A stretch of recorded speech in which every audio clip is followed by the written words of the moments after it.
யாக்கோபின் மகன் யோசேப்பு அன்பின் ஆடை அணிந்த இளம் பையன். அண்ணன்களின் பொறாமை அவனை குறியில் தள்ளியது. அந்த இருளிலும் கர்த்தர் அவனுடன் இருந்தார். அடிமையாக எகிப்துக்கு விற்கப்பட்டான். போத்திபாரின் வீட்டில் உழைத்தான். உழைப்பில் உண்மை, இதயத்தில் விசுவாசம். அங்கேயும் கர்த்தர் அவனுடன் இருந்தார். பொய்யான குற்றச்சாட்டால் சிறையில் அடைக்கப்பட்டான். இரும்பு கதவுகளுக்குள் ஆண்டுகள் சென்றன.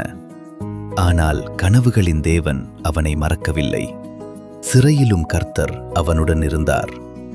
ஒரே நாளில் அடிமை அரசரின் முன்னால் நின்றான். கனவுகள் விளக்கப்பட்டன.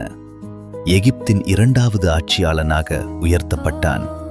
உயர்விலும் கர்த்தர் அவனுடன் இருந்தார். பசிக்காலத்தில் குடும்பம் வந்தது. பழிவாங்கவில்லை, மன்னித்தான். நீங்கள் தீமை எண்ணினீர்கள், தேவன் நன்மைக்காக மாற்றினார் என்றான். குழியிலிருந்து அரியணை வரை ஒரே உண்மை ஒளிர்ந்தது. கர்த்தர் யோசேப்புடன் இருந்தார். இன்று நீ அழுகிறாய் என்றால் அது முடிவின் அடையாளம் அல்ல. அது தேவனுடைய தலையீட்டின் ஆரம்பம். அவர் உன் கண்ணீரை துடைப்பார். உன் வேதனையை மகிழ்ச்சியாக மாற்றுவார்.